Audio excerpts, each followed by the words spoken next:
chikahan mga kapuso! Exciting times ahead sa The Clash Teens, lalo't ipinakilala na ang Top 12. Ang host naman itong si Julian San Jose may soon to be released music na inspired by boyfriend Raver Cruz.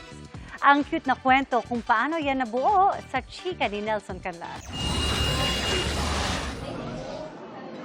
Admittedly emotional si Julian San Jose while hosting The Clash Teens nang makachikahan siya ng GMA News sa gitna ng kasayahan sa Sparkle birthday lunch. Nakikita raw kasi ni Julian ang sarili sa mga contestant at bilang dumaan din sa iba't ibang singing competition, hindi raw madali para sa kanya lalo't nakikita niya na naaapektuhan ang mga pangarap ng ilan. Siyempre, it reminds me of, the good old days na dati ako lang yun nagko-compete. Sobrang sila goal-driven. Tapos yung passion talaga nila sa craft nila. Grabe yung, alam mo yun, yung love. And makikita mo sa mga mata nila na, wow, this is what I want. Inireveal na ang top 12 lineup ng The Clash Teens at marami ang hindi napasama rito. Payo sa kanila ni Julian, just enjoy the journey.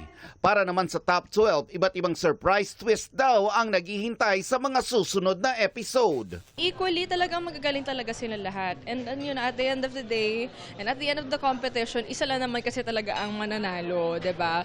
Pero lagi nga namin sinasabi sa kanila na whatever happens, hindi naman dito nagsusstop yung journey mo. Diba? I mean, like, there's so many talented artists na hindi naman, sumali sa competition pero hindi naman nanalo, diba? Julian reveals her new surprise na aabangan ng mga naghihintay sa kanyang next music release.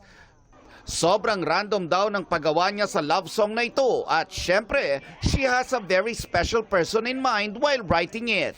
Parang first time ko rin nagkaroon ng ganitong klaseng song at ng track. So, nakakatawa nga kasi yung story behind it talagang sobrang random kasi. I got sick at that time. So, syempre, bed resting ako, diba? Tapos may pumapasok na melody sa isip ko. Tapos sinusulat ko lang siya. It's actually for Ray. I wrote it for Ray. It's a love song. Nelson Canlas updated sa Showbiz Happenings.